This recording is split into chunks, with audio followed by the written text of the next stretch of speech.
अस्सलाम वालेकुम जी। काश्तकार भाइयों, आपको बता दें कि इस वक्त पंजाब भर में बल्कि मुल्क भर में जो है गंदम की कटाई, दहाई और दीगर प्रोसेस जो हैं वो अरूज पर हैं।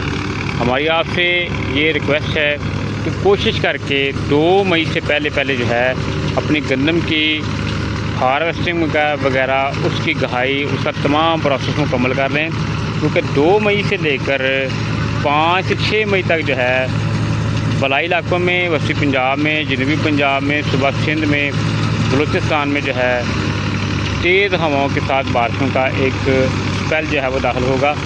तो जिससे जो है आपकी जो है कटाई गहाई मुतासर होगी। तो लिहाजा कोशिश करें कि ये आपके पास आखिरी हफ्ता है इस हवाले से कि आप जो है ना अपनी जो है कटाई गहाई का प्रोसेस जो है वो मुकम्मल करें। आपको फिर बता दें कि एक तगड़ा बारिश स्पेल जो है मुल्क में दाखिल होने जा रहा है, तो जिससे आपकी जो है गंदम की कटाई गहाई ख़ास तौर पर जो है वो मुतासर हो सकती है। तो लिहाजा आप जो हैं कोशिश करें कि अपनी तमाम फसलें जो हैं जिनकी कटाइयाँ होने वाली हैं, जो बिल्कुल तैयार हैं, वो 2 मई से पहले हार्वेस्ट कर लें। जिनको पानी लगाने हैं वो पानी लगा लें, दीगर तमाम प्रोसेस मुकम्मल कर लें।